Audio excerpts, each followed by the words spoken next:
خدا کے دین کی خدمت کا ایک انمول ادارہ ہے، ادارہ رہبر انسانیت تو سب کو پیارا ہے۔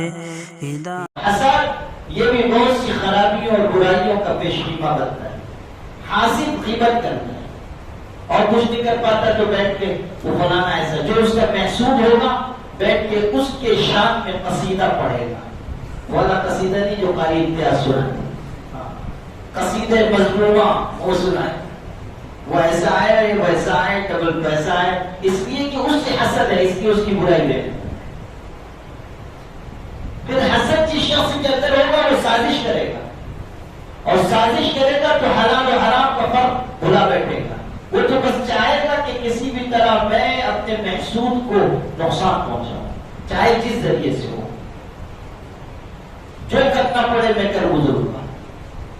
اور حضرت تھانوی نے لکھا حسد کی سب سے بری قسم یہ ہے کہ انسان یہ تمنا کرنے لگ جاتا ہے کہ اللہ اور فلانے سے نعمت چھین لے، چاہے مجھ کو ملے یا نہ ملے، یہ آخری درجہ ہے۔ یعنی یہ بھی نہیں کہ اس سے چھین کے مجھ کو دے دے، یہ کہتا ہے کہ مجھ کو ملے یا نہ ملے اس سے تو بہرحال چھین۔ حسد،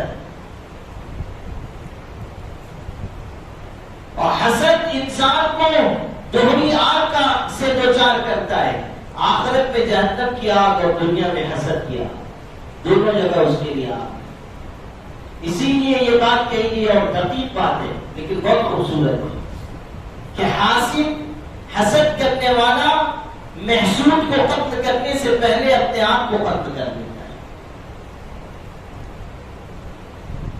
خالصاً سمجھ میں آئی بات کہ نہیں؟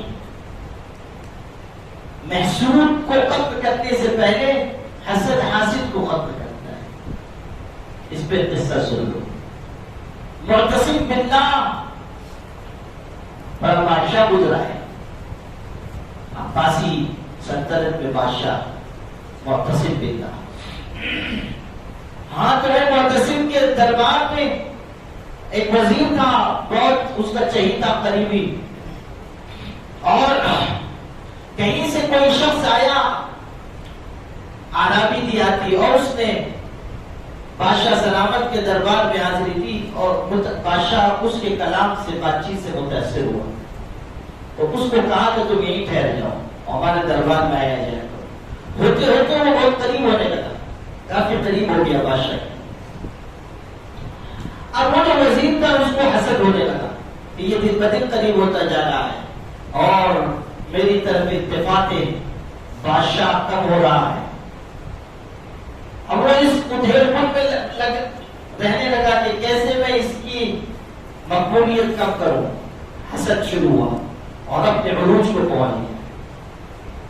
چنانچہ اس نے ایک سازش کی، اس نے یہ کیا کہ اس شخص سے جو اس کا محسوم تھا قربت اختیار، اس کو قریب رکھنے لگا، بلانے لگا، کھلانے پلانے لگا، اس کے ہاں آنے جانے لگا۔ پھر ایک دن کہنے لگا کہ آج میں چاہتا ہوں کہ تمہاری دعوت کروں، اور چنانچہ دعوت کی اور بلایا اور خوب کھانا کھلایا، اور کھانے ایسے کھلائے جس میں خوب لہسن ڈالا تھا، اور ایسا کھانا کھلایا، اور کھلانے کے بعد کہہ دیا کہ دیکھو ہمارے بادشاہ سلامت کو لہسن کی بو بہت ناپسند ہے، اس لیے اگر بادشاہ کے پاس جاؤ گے اور کچھ بات چیت کرنے کی نوبت آئی تو منہ پر ہاتھ رکھ لینا، ورنہ ان کو ناگوار ہوگا۔